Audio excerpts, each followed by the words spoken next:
Hello 8th class, welcome to the online classes presented by MM public school. आज आपका science का turn है, तो निकालिए अपनी साइंस की बुक। 75 पेज पर आपका चैप्टर नंबर 7 है सेल्यूलर लेवल ऑफ ऑर्गेनाइजेशन। आज हम ये पढ़ने वाले हैं। सेल्यूलर लेवल ऑफ ऑर्गेनाइजेशन का मतलब है कि हर चीज जो है वो सेल बेसिक स्ट्रक्चर और फंक्शनल यूनिट है हर चीज का। मतलब कि जो बेस सबसे छोटी चीज जो हमारी बॉडी में जिस इंडिपेंडेंटली वर्क कर पा रही है वो है सेल। हमारी बॉडी में नहीं, किसी भी चीज में जो इंडिपेंडेंटली वर्क हो रहा है from the smallest of the thing is cell. तो सेल की डिस्कवरी बच्चों रॉबर्ट हुक ने करी थी 1665 में, और उन्होंने ये एक कॉर्क में देखा था सेल। तो कॉर्क से उन्हें सेल पता चला।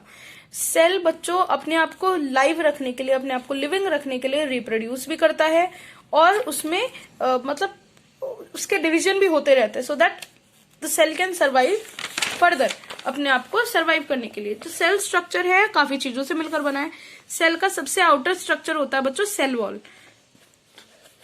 प्लांट्स में जो सेल वॉल होती है वो प्रेजेंट होती है, तबकि जो एनिमल सेल होता है उसमें सेल वॉल नहीं होती। मेन डिफरेंस है, आपको याद रखना है।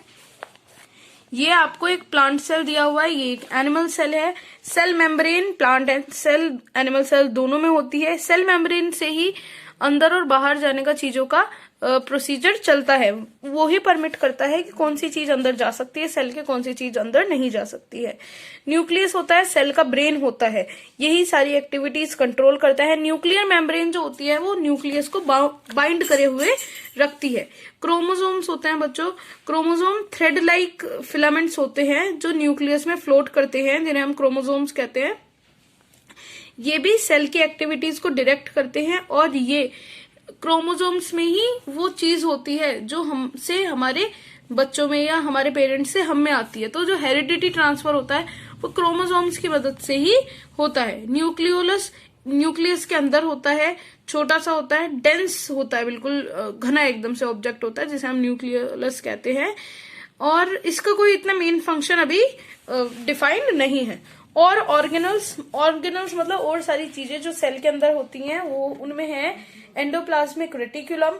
एंडोप्लाज्मिक रेटिकुलम है ये, इसका मेन फंक्शन है प्रोटीन्स का मैन्युफैक्चर करना और प्रोटीन्स का ट्रांसपोर्टेशन करना।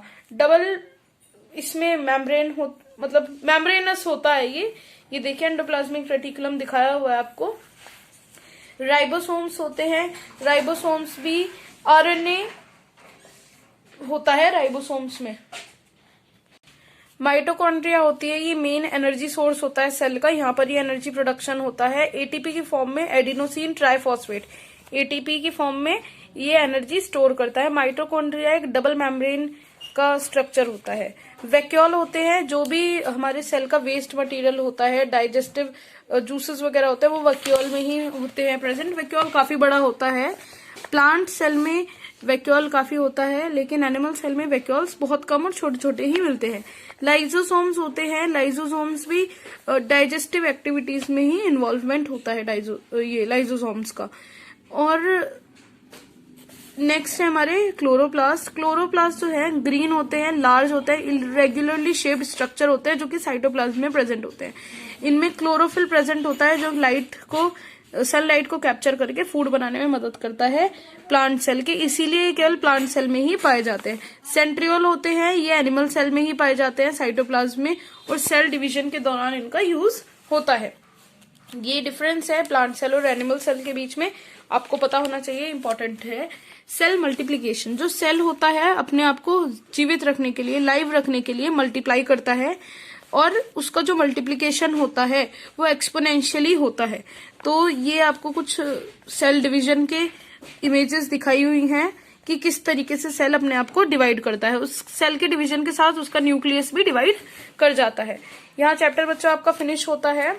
इसके क्वेश्चन आंसर्स जो शॉर्ट हैं उसमें what is protoplasm, page number 76 पर जाएंगे आप, इसे मार्क करेंगे प्रोटोप्लाज्म से लेकर इन अ सेल तक। ये आपका शॉर्ट का आंसर नंबर 1 है। बाकी सारे आंसर्स आपके सामने ही लिखे हुए हैं शॉर्ट के। जो नेक्स्ट है लॉन्ग आपके, explain how can you distinguish between a plant cell and animal cell, तो पेज नंबर 79 पर जाएंगे। प्लांट सेल और एनिमल सेल के डिफरेंस की आपको पूरी ये टेबल बनानी है और सारे 5 पॉइंट्स आपको लिखने हैं। सेकंड है describe 5 functions of a cell and name the structure involved in each function. तो इसमें आपको क्या करना है बच्चों, जो भी ये स्ट्रक्चर्स हैं प्लांट के अंदर के, मतलब सेल के अंदर के, इनके आपको नेम लिखना है और इनका फंक्शन लिखना है। ये आप क्वेश्चन अपने आप करेंगे। Draw well labelled diagram of a plant cell, तो पेज नंबर 76 पर जाएंगे आप और प्लांट सेल का स्ट्रक्चर बनाएंगे। आपका आंसर नंबर 3 लॉन्ग है। तो बच्चों चैप्टर फिनिश होता है आपका। मिलते हैं नेक्स्ट वीडियो में आगे के चैप्टर्स के साथ। Thank you.